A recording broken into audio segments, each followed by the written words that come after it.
Zee 24 Taas एक पाऊल पुढे।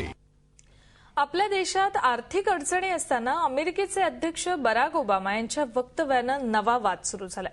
भारतानं कठोर आर्थिक सुधारणा करणं गरजेचं आहे असं सांगत एक प्रकारे दबाव टाकण्याचा त्यांनी प्रयत्न केलाय। ओबामांच्या वक्तव्यानंतर देशात राजकारणासह उद्योग जगतानं ओबामांनी आपल्या देशात काय चाललंय ते पाहावं असा सूर लावत प्रत्युत्तर दिलंय। निवडणूक जवळ आली की आपली वोट बँक सांभाळण्यासाठी राजकीय नेते सोयीचं वक्तव्य करतात। आताही बराक ओबामा यांनी गुंतवणुकीचा आलेख वाढवण्यासाठी भारताला कठोर आर्थिक सुधारणांचा सल्ला दिलाय। मात्र त्यावेळी अमेरिकेचा घटता आर्थिक विकास दर आणि तिथली बेरोजगारीची युरोपियन आर्थिक संकटाचा अमेरिकेवर झालेला परिणाम या गोष्टी ते विसरलेत।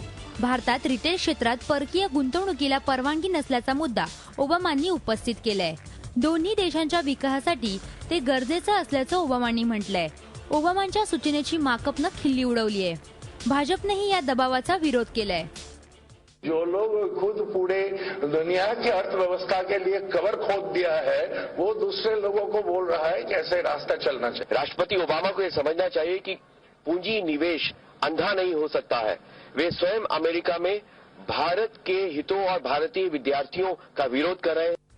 सरकारनेही ओबामांच्या वक्तव्यावर जोरदार प्रतिक्रिया दिल्यात। कुणाला खुश करण्यासाठी नाही तर अर्थव्यवस्थेची गरज पाहून धोरणं ठरवली जातात असं उत्तर सरकारनं दिलंय। हम किसी देश को खुश करने के लिए, किसी अर्थव्यवस्था को खुश करने के लिए नहीं, बल्कि अपनी अर्थव्यवस्था की जरूरतों के लिए इस निर्णय को लिए गए हैं। उद्योग जगतातूनही ओबामांच्या वक्तव्यावर तीव्र प्रतिक्रिया आल्यात।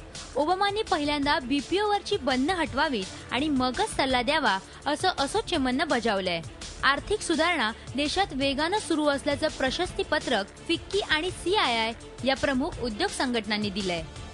त्यामुळे ओबामांनी भारताला सल्ला देणं ही त्यांची मजबुरी आहे असा सूर त्यांच्या सूचनेवर व्यक्त झालाय।